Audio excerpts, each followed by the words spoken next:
8 years before, leading his new under the PDP.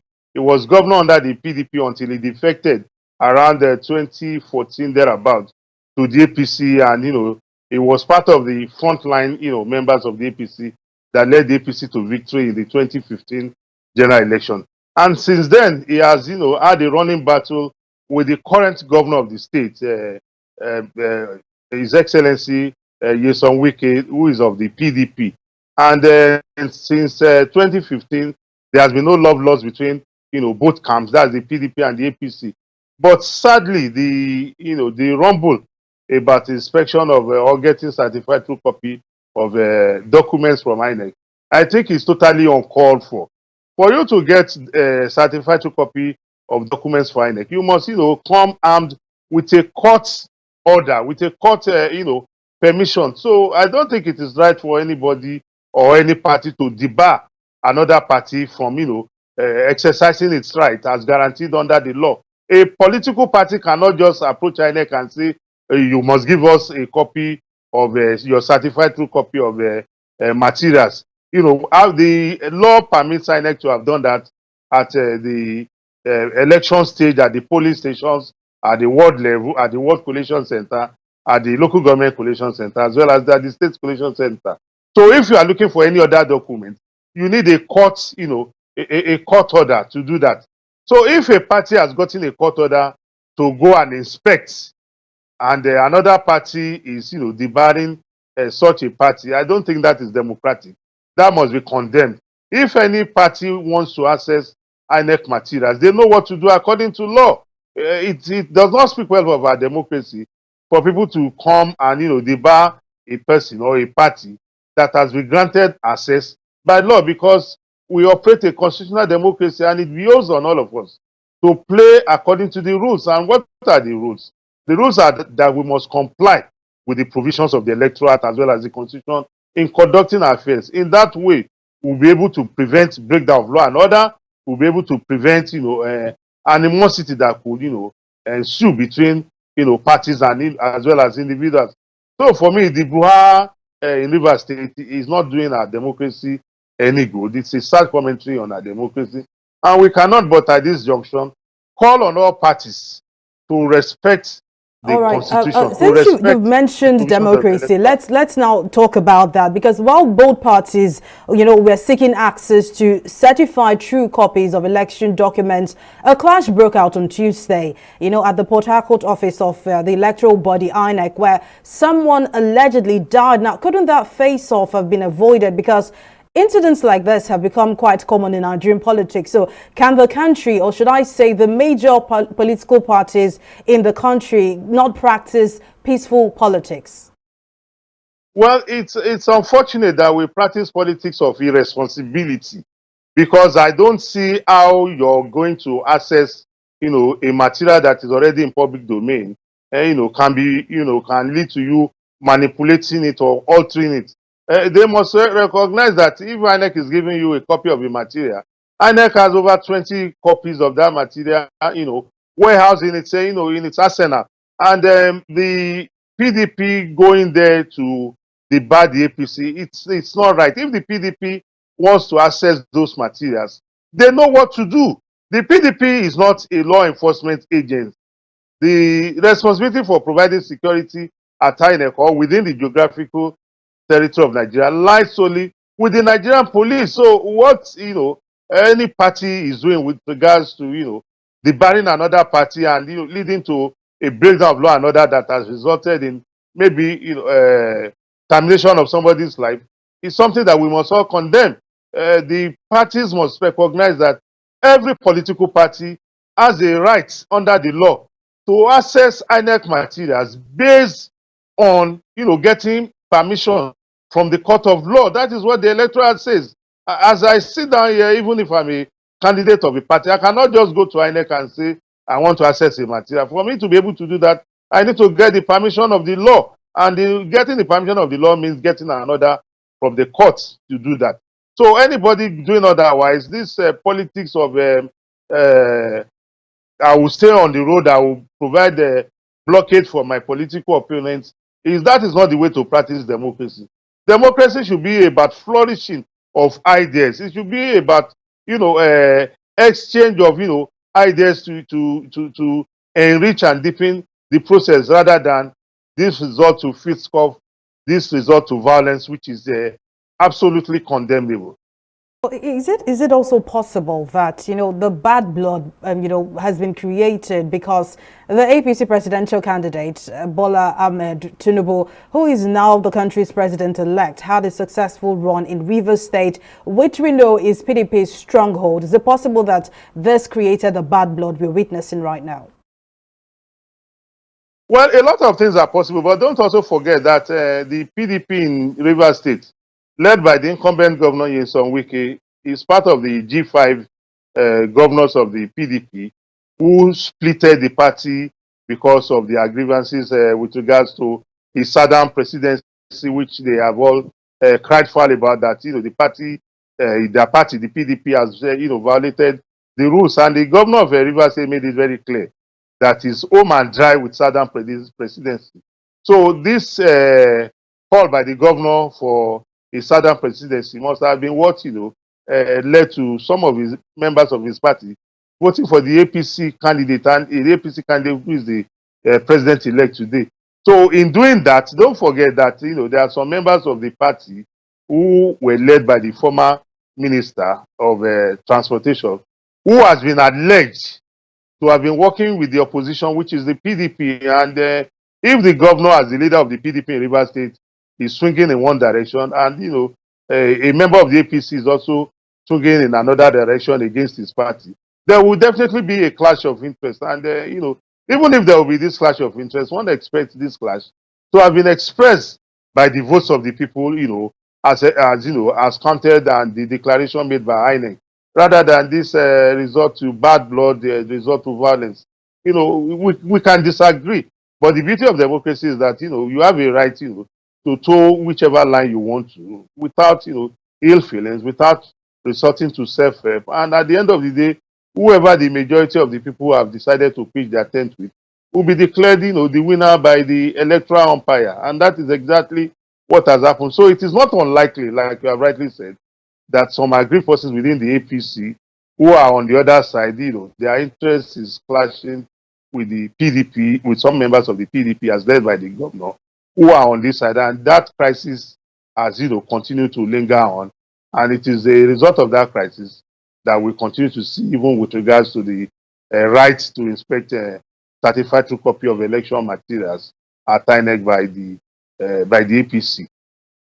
Well, to douse all of this tension, do you think a reconciliatory move by the state governor, Nyesom Wike, will put an end to all of the clashes in the state? Well, I will expect that in as much as we recognize that our politicians, they are a very, how will I put it now? They are a very responsible lot. I put it in quotes. I put that responsible in quotes. I would expect that the APC, if it had gone, to INEC and they have been barred from accessing the materials, the most logical thing for them to do at this point in time is not to take the laws into their hands, but rather to go back to the court and inform the court that your order is being undermined by XYZ. Then the court itself will take, judicial notice of that, subversion, that violation of his order, and do the needful. I don't expect them to be flexing muscles on the streets. I expect that if you have gone to court to seek, an order, and somebody is flouting that order, as a Democrat, the most appropriate thing for you to do is to go back to that same court and say, my Lord, the order you gave, I've been unable to execute it. I have not been given the right, to express that order you have given. And the courts know what to do. I think that is my advice to the APC.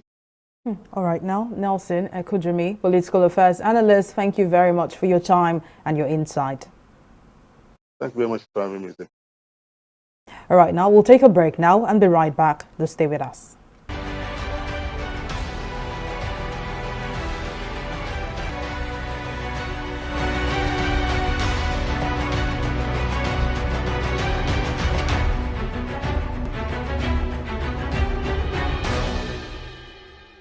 All right, welcome back to the program. We're still talking about the crisis in Rivers State between the two major political parties in the country, that is the All Progressives Congress and the People's Democratic Party. And joining me now to speak more on this is the former Deputy Publicity Secretary of the People's Democratic Party, Diron Odeyemi. It's good to have you join me on the program.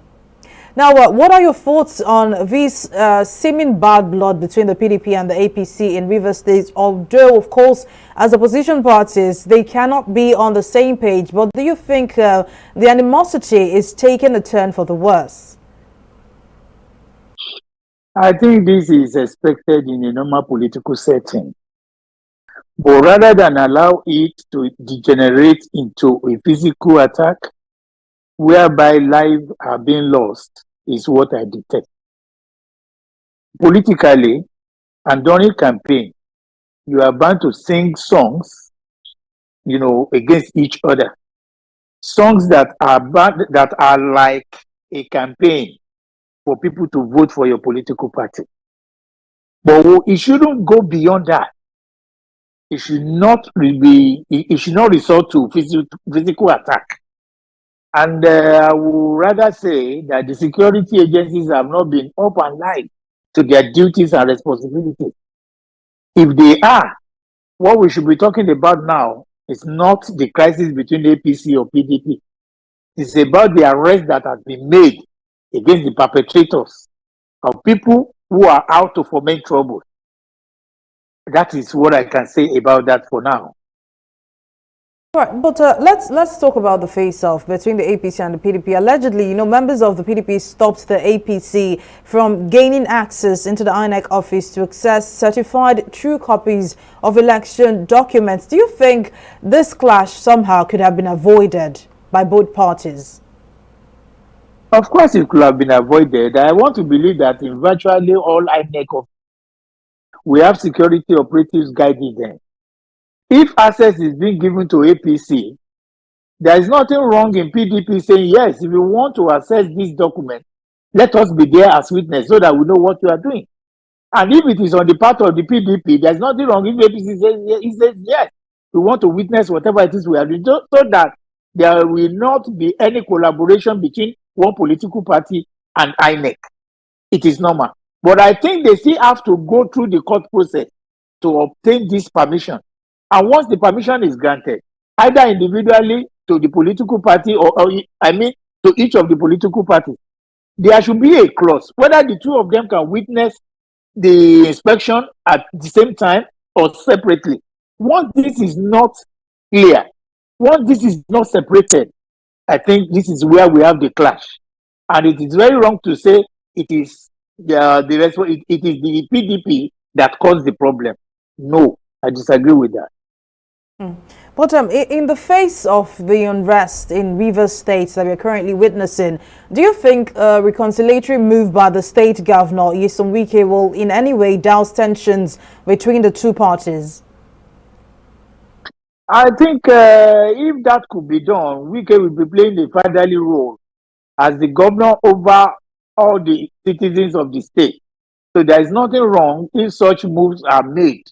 I think it's a very good move.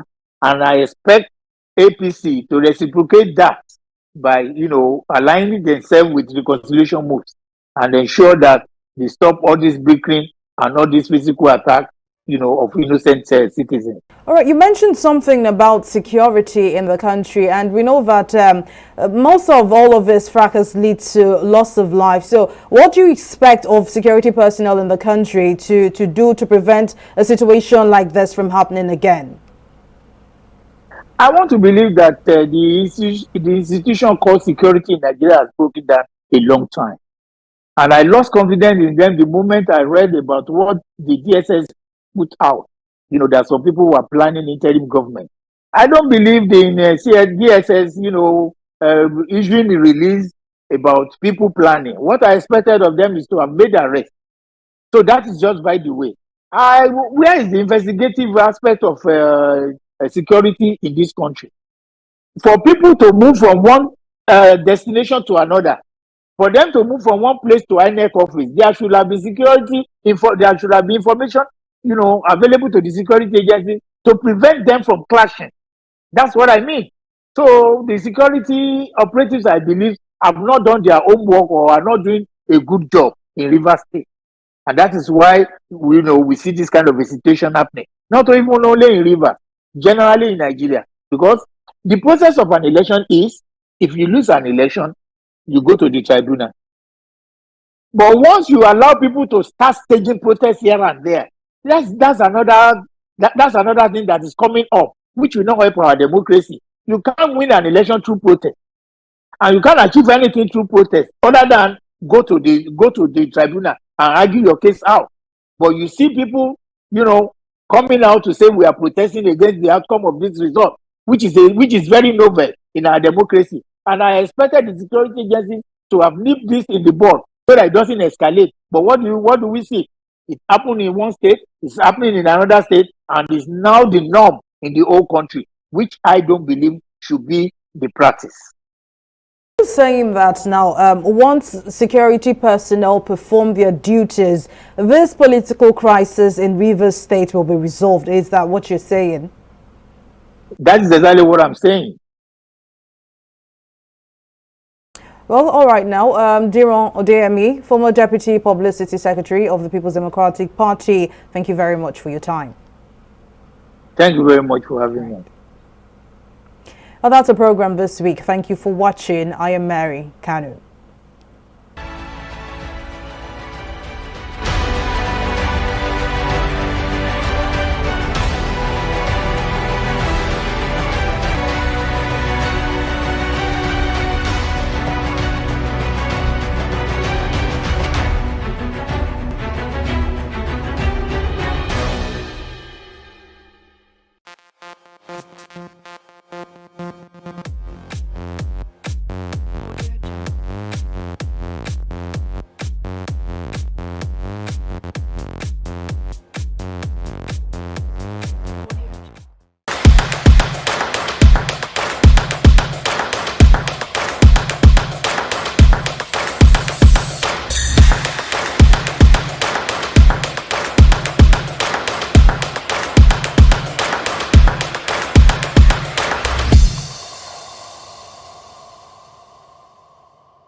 Yo trabajo 8 años como arriero y bueno, lo que yo he notado en el cambio no es que cada año los nevados se van perdiendo, no se van retirando más, van disminuyendo.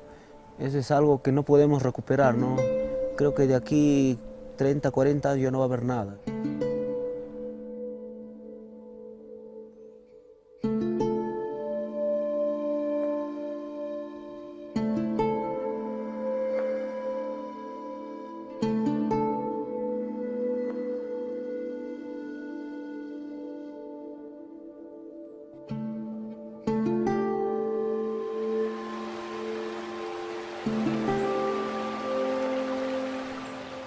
Más antes nosotros, o sea, mi abuelo me cuenta, ¿no? En estos valles que nosotros tenemos ahora, la gente criaba, se dedicaba más a la ganadería y la agricultura, pero ahora ya no vemos eso, ya no vemos muchos animales, porque ya los pastos, todo ya no es igual, ya los pastos se han revigido y por la lluvia también, ¿no? La lluvia ya entra muy tarde.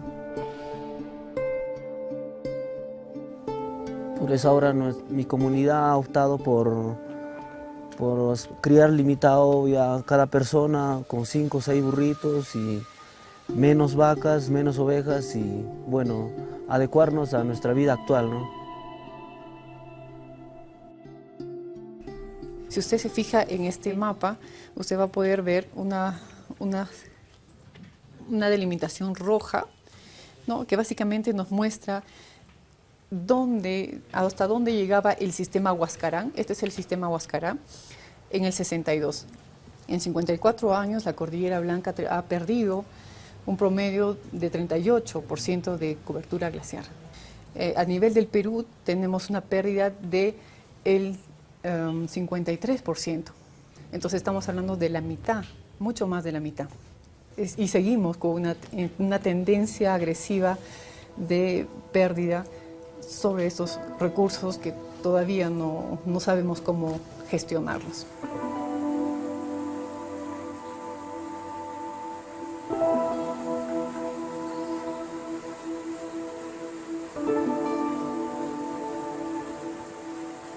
Los impactos directos, primeramente va a estar en el tema de la provisión de agua para consumo poblacional. Es claro, actualmente se nota claramente, sobre todo en la época seca, el déficit de agua para la dotación de agua para los cultivos, es decir, para la agricultura, y obviamente también para la industria que genera la energía eléctrica, inclusive en algunos lugares un tema de conflictos con la población, o sea, quién tiene la prioridad en el tema del uso del agua y para qué.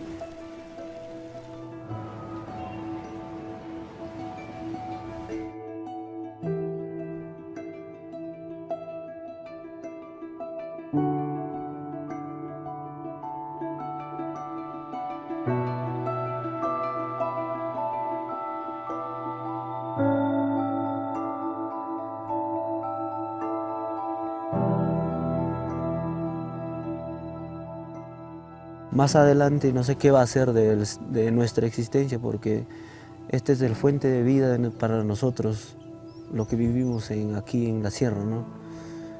Así, para la generación, no sé, va a ser un problema muy grande eso, es que este recurso se va a agotar.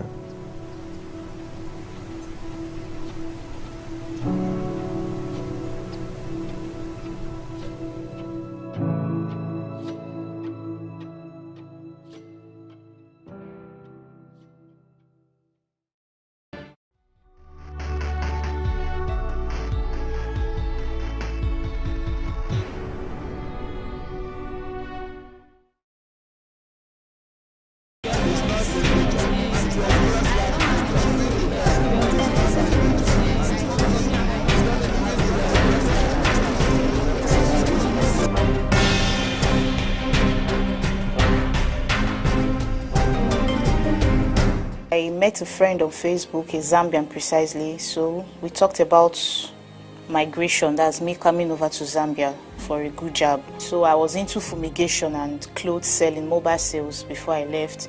So when the thought came of relocating to Zambia, when I checked the economy of both countries, I found out that Zambia, though small, but their currency is quite better than Nigeria. Applied for visa, my visa was granted, I purchased my tickets, and then I left. I flew through Kenya Airline. That was on the 1st of June. I arrived Zambia on the 2nd. And then I called this my friend, and I told him I'm in Zambia. So where I was, he moved me to another lodge, a hotel. And that was where I was assaulted by him. He was even dragging my passport. He wanted to get my passport, my yellow fever vaccine card. But because I hid it very far, he couldn't get access to it. He tore my bag, went away with my BTA. It's $885, and then I didn't see him. He absconded. When he left, he didn't pay the hotel bills. He had gone with my money. I couldn't find my money in my luggage.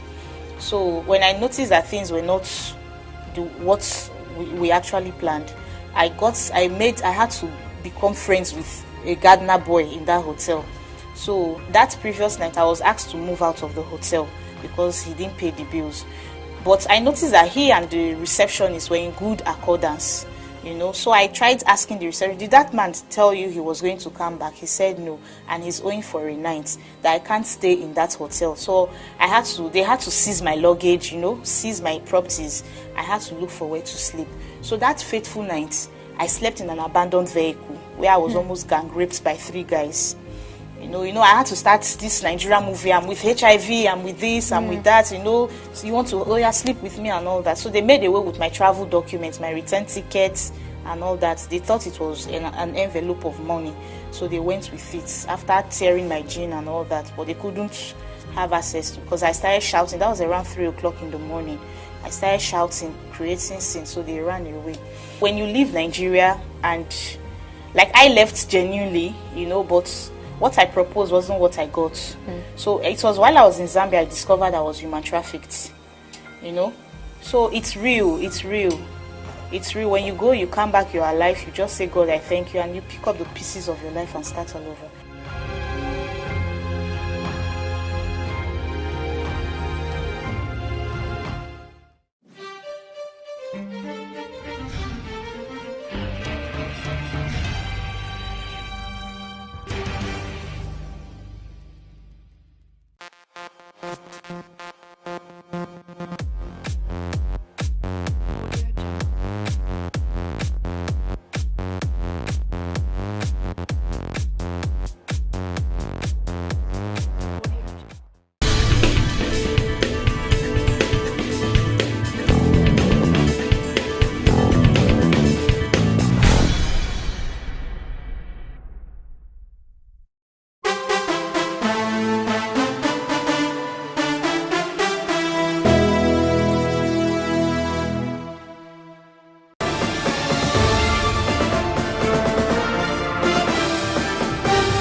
It's good to have you join us in News Now. I am Mary Kanu. Travelers across Nigeria may have to seek alternative resolution as aviation unions have begun a 2-day warning strike. With the disruption of activities, domestic and international airlines have been forced to cancel flights, leaving many passengers stranded. Members of the unions blocked the entrance to the Murtala Mohammed Airport domestic terminal over protest against what they say is the government's failure to address their concerns. But more details in this next report. As early as 7 a.m. on Monday, the streets of Lagos witnessed an unusual stretch of traffic gridlock caused by the promises made by a coalition of aviation workers' unions to embark on a 2-day warning strike over the failure of the federal government to address their concerns. The aviation workers, under the umbrella of different unions, blocked the access roads to the international and domestic wings of the Murtala Mohammed Airport in Lagos State, leaving several travelers distraught amid desperate efforts to catch their flights. Chanting solidarity songs and dancing to loud music despite the harsh weather, the aviation workers in Lagos joined their counterparts in other states and the country to protest unpalatable working conditions. The conditions of service for some of the agencies which had been gone through due process, some of them for up to 13 years, have been lying fallow at the Salaries and Wages Commission and the Office of the Head of Civil Service of the Federation. And all efforts, including by the Ministers of Aviation and Minister of Labour, have all failed to achieve the desired result. The strike falls on the heels of a meeting called by the Nigeria Civil Aviation Authority, which ended in a stalemate with the unions insisting on going ahead with the strike, as well as the planned demolition of their Lagos offices. It's part of the demands in 2019 when we threatened to shut down. But we shielded our swords then. We didn't do anything because they assured us that everything was going to become normal by March end of that year. Look at where we are now, still asking for the same thing. I mean, they are still the same demands that we have been fighting for all these years, except for one that is just creeping in, which is the demolition, the threat to demolish the headquarters of the agencies in Lagos, just because they want to relocate everybody to Abuja. Despite the unions issuing a notice informing their members to prepare for a warning strike, travelers as well as residents say they were oblivious of the industrial action. There was a lot of hold up in the Ikeja. We've been coming, trying to wriggle out, but getting here now is just that the whole place is stuck up. My wife have to drop me on the bridge. I have to be trekking down to the airport. I have an appointment to meet in Port Harcourt. As this, I'm not sure whether I could be able to meet up with the appointment. So that's how it affects me. Then moreover, of course, trekking that is like a little bit of exercise. International airport to this point, I am now, took me like 1 hour for something minutes. A distance of like almost like 2 kilometers. like 10 minutes drive. Took me close to 2 hours. Somebody woke up this morning to go for a business, to earn a living. You just stop the person somewhere. A movement of 5 minutes is not 2 hours plus. Despite the disruptions the warning strike has caused, aviation union workers say plans are on ground for a prolonged strike action if their demands are not met. As aviation employees launch their second strike this year in protest of working conditions and pay, the Federal Airports Authority of Nigeria, Nnamdi Azikiwe International Airport Chapter, has asked travelers to make contingency plans in order to avoid missing their appointments. Mary Kanu, TV360, Lagos. And rising from the two-day warning strike by aviation union workers, the federal government has urged the striking workers to resume, saying the requested adjustment of the minimum wage would be paid soon. In a statement, the spokesman for the Ministry of Aviation, Oluseyi Odutayo, expressed the ministry's displeasure of the industrial action embarked on by the workers, saying the ministry had made efforts to address their demands. Odutayo described the strike as unnecessary, stressing that it would increase the hardship on Nigerians as well as lead to economic losses. He asked the aggrieved workers to sheath their swords, shelve the strike, and contribute their quota to make the country's aviation industry the hub of Africa.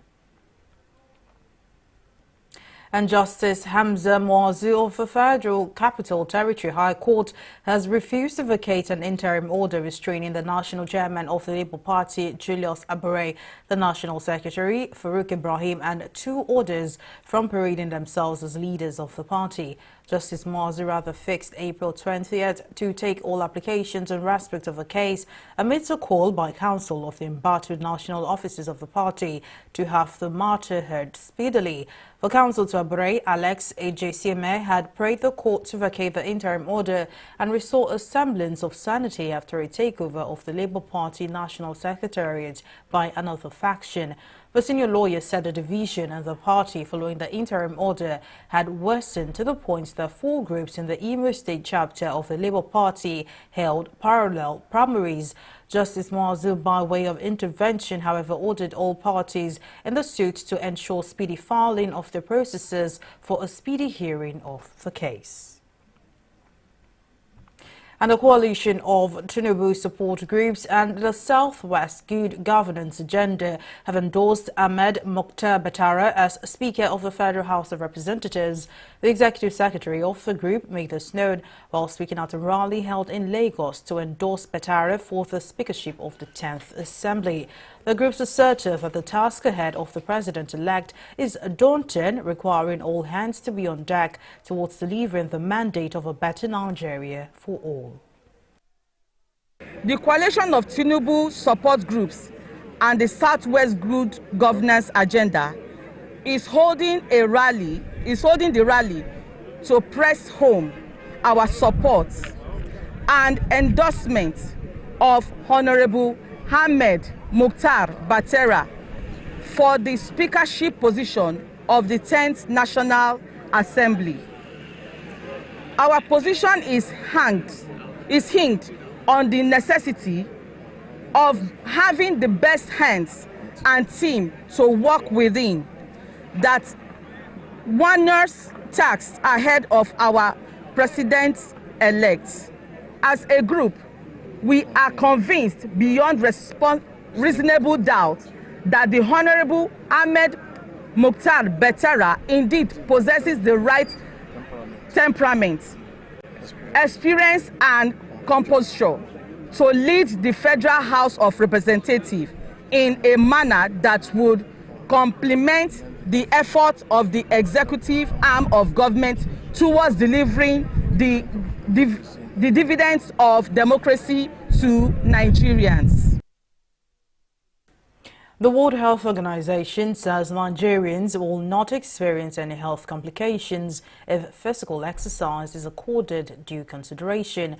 The WHO country representative to Nigeria, Walter Mulumbo, said this in Abuja at the end of a 7-kilometer walk to commemorate the 75th anniversary of the United Nations agency. Speaking on the need for the walk titled 75 Years of Improving Public Health, Mulumbo warned against the role physical inactivity plays in the development of chronic diseases and premature death.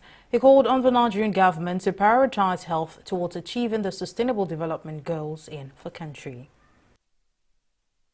One of the things that the World Health Organization has been concerned about for a number of years now is the increased numbers of non-communicable diseases, and this is like cancer, high blood pressure, diabetes, among the populations of the world.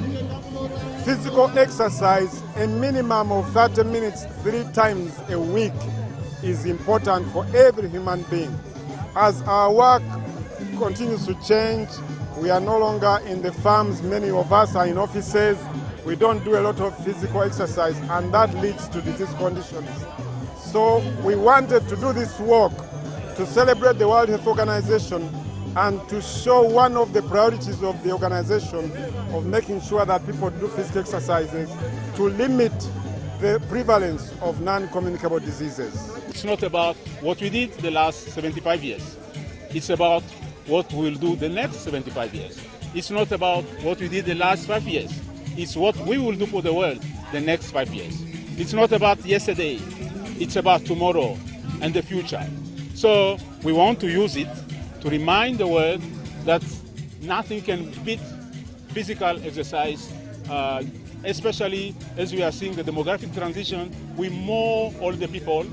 People are living longer, and we need to adapt, to adjust to the health system and health issues of the future. From the development of our national policy on aging, to the development of our strategic roadmap, to the development of our national plan of action and project activities, and even now to the development of the programs and implementation and monitoring and evaluation framework. WHO is with us in all that we do concerning older persons and healthy aging. And now we are moving to integrate geriatric care in primary care systems.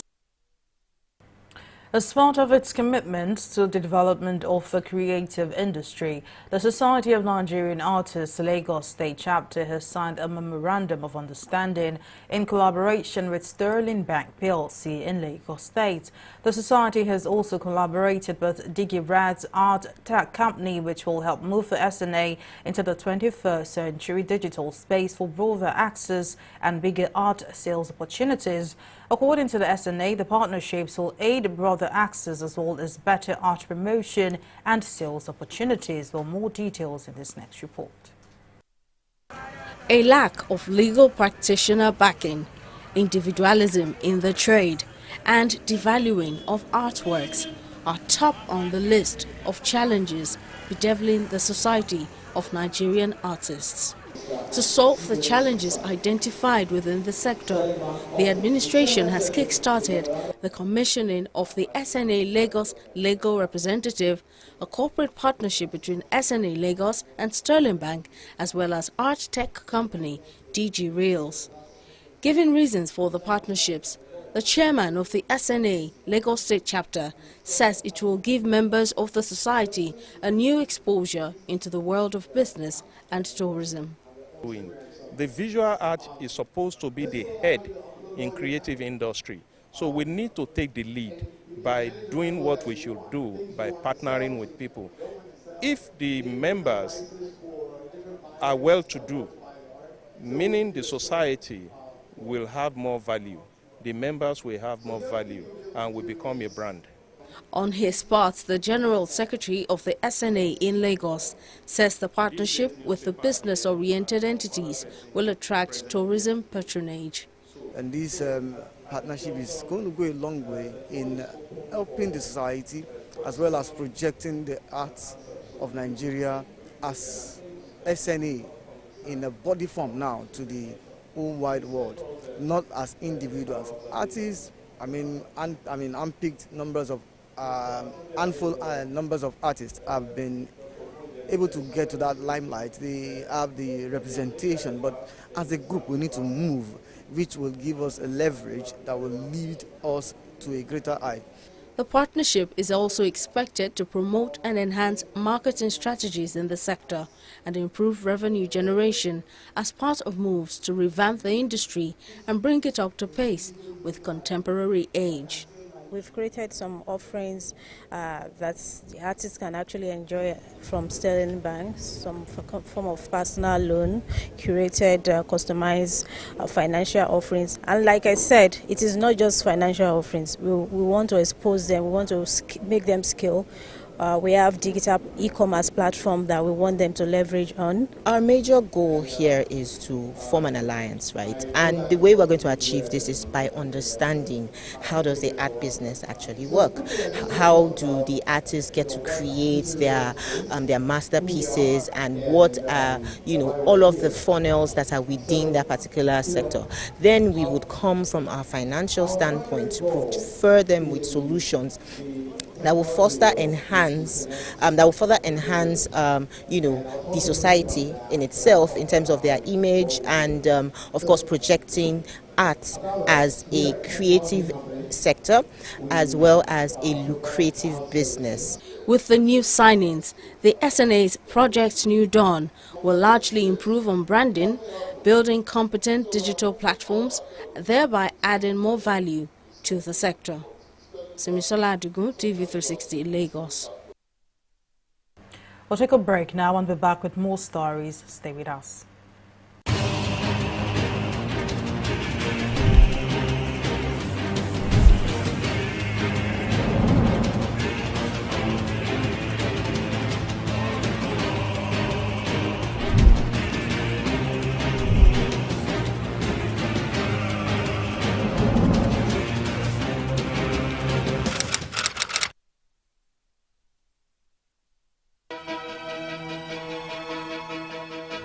Opinions are free, facts are sacred, but truth is universal. How, in practical terms, can we, for instance, de-escalate the tension? President must see himself as the President of the Federal Republic. We know where the enemy is. 3 places. The Lake Chad Basin, the border area between Nigeria and Cameroon, and then the Sambisa Forest. On TV360, we give you a complete dose of everything. Opinion, facts, and undiluted truth.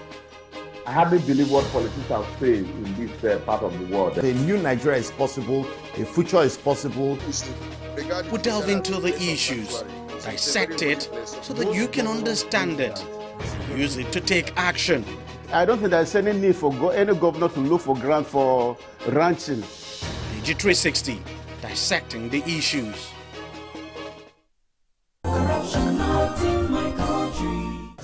Yeah, relax. That is my brother, and I want him out of this station now. Okay. Can I just see the IPO of this case? IPO. How are you? No, welcome, sir. That is my brother, and I want him out of this station now. Do you know the offense he has committed, sir? What do you guys want for the weekend? Okay, let me see your DPO. This way, sir. Oh, better. You don't know who is here. That boy is my brother, and I want you to assist me to free him. The man found the gun, confessed robbery. Things like this happen. 200,000 naira for you. Are you bribing me? 500,000 naira. Robbery suspect? 1 million naira. That is corruption. Not allowed in this division. 1 million. Remember, police is your friend. Giving and taking bribe is wrong. corruption, not in my country. Stop corruption now. Corruption not in my country. Welcome back, and now to COVID-19 stories and updates. China's economy grew faster than expected in the first 3 months of the year as the country emerged from its tough COVID-19 restrictions. Compared to the same period last year, official figures show gross domestic product (GDP) grew by 4.5%. Beijing pledged to boost the world's second-largest economy when it lifted coronavirus measures in December. And India on Tuesday witnessed the marginal dip in COVID-19 cases as the country logged 7,633 fresh infections, 1,478 fewer cases compared to the numbers recorded on Monday.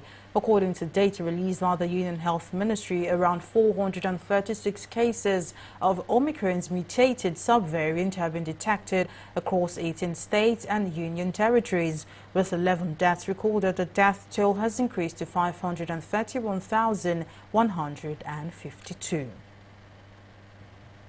We'll take a break and return with more stories in business. Don't go away.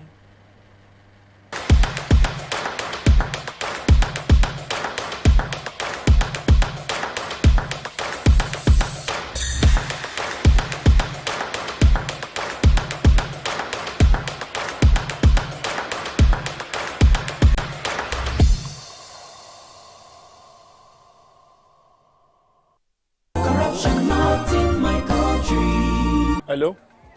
Yeah, I found your wallet in front of a supermarket. Meet me at Apple Junction. Yes, I'll be waiting for you. Now we find out. Two of us. Thank you very much, officer. You know, it's surprising that men like you still exist in the police force. Yes, so... Oh, yes. This is just a token of my appreciation. Oh, no, you don't need to do this. We are only doing our job. Thank you very much. God bless you. Now I know police is really my friend. Yes. Friend. Hey.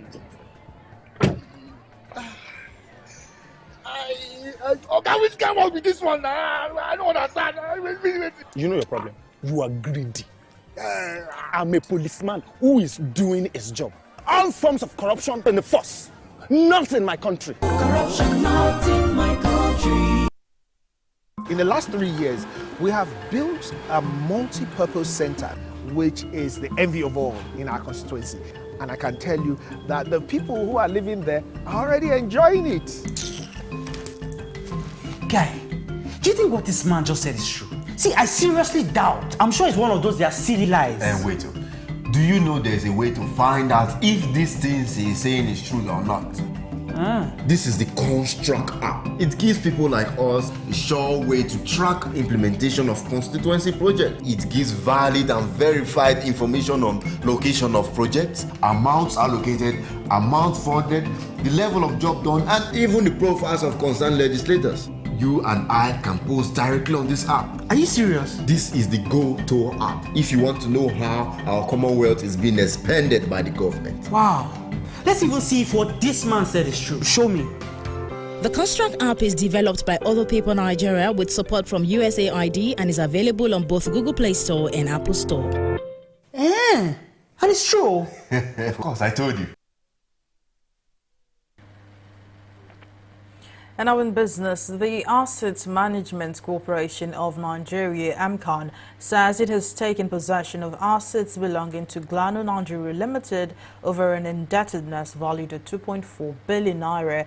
In a statement, head of Corporate Communications Department of AMCON, Jude Nwozo, said the takeover followed the order of a federal high court in Lagos. Consequently, he said the corporation took possession of a company's property located in Port Harcourt, Rivers State on April 6, 2023. Nwozo said AMCON, which is established to recover bad debt on behalf of the federal government, had been in an endless court battle with Glano and its promoters since 2016. The Minister of Works and Housing, Babatunde Fashola, has hinted at the possibility of closing the third mainland bridge in Lagos State on weekends for maintenance work. Fashola spoke on the backdrop of the recent approval of 6.2 billion naira by the Federal Executive Council for the maintenance of the bridge, whose repair will reportedly cover 11 kilometers, including interchanges, ramps and critical links. The former Lagos State Governor, who spoke in a televised interview, said the maintenance was set to fix the worn-out course of the bridge, and the ministry would incorporate with the Lagos State government to speed up the repair process.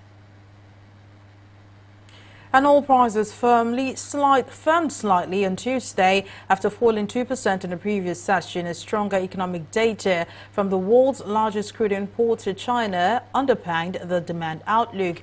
Brent crude climbed 23 cents to $84.99 a barrel, while U.S. West Texas Intermediate rose 21 cents at $81 a barrel. China's economy grew at a faster than expected clip in the first quarter. Official data have shown expanding 4.5% year-on-year as policymakers move to bolster growth following the end of strict COVID-19 curbs in December. And on the global scene, sounds of gunfire are still being heard in Sudan's capital, Khartoum, despite mounting pressure for rival groups to cease the fighting. The Sudanese army and a paramilitary group called the Rapid Support Forces are reportedly still engaged in fierce fighting to control the military headquarters in the capital. Fighting is also reported around Khartoum Airport and other places in Omdurman and Khartoum Bari. Both sides have claimed control of the army command as well as the main airport.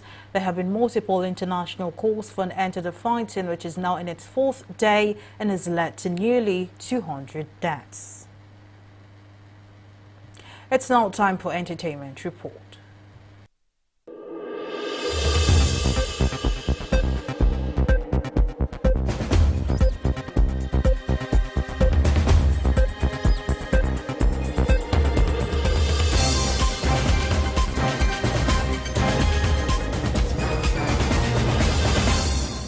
Organizers of the African Magic Viewers Choice Award have announced the nomination list for the 2023 edition of the event. The nomination announcement, hosted by popular actress Bisola Ayola and Ajite Anang, was aired via African Magic channels on Sunday. With the 9th edition of the prestigious award set to hold in Lagos on the 20th of May 2023, the biggest nominees of the night included Anikulapo by Claire Afolayan with 16 nominations, including for overall Best Movie, Best Yoruba Movie, Best Actress for Bimbo Ademoye, and lots more. Other nominations followed by Brotherhood by Jade Osiberu, featuring in 11 categories, and Shanty Town by Enyado with 11 nominations. After the organizers of the African Magic Viewers Choice Award released the 2023 nomination list for the annual movie awards, fans of the fast-rising movie talent Kule Remi were quick to notice that he was missing from the compilation, despite several appearances in the movies he was casting. Remi made a couple of marvelous appearances on some of the movies nominated for this year's AMVCA popular films, like Ijakumo and Anikulapo, in which Kule took the leading role. This list has moved fans of the Nollywood star rallied around the internet to express their disapproval of Kunle's absence from this year's nomination.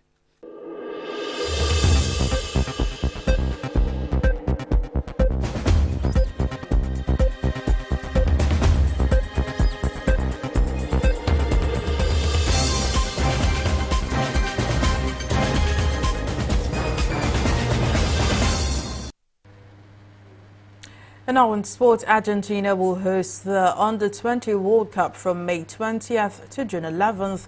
World Football Body FIFA has said after taking the tournament from Indonesia just weeks before kickoff. FIFA withdrew hosting rights from Indonesia last month after protests against Israel's participation in the tournament. Argentina put itself forward as an alternative host, and FIFA conducted an on-site inspection of facilities last week. Having been awarded hosting rights, Argentina will also participate in Indonesia's place, with the team failing to qualify on merit. And that's the size of our news bulletin this morning. Thank you for staying with us. I am Mary Kanu. Bye for now.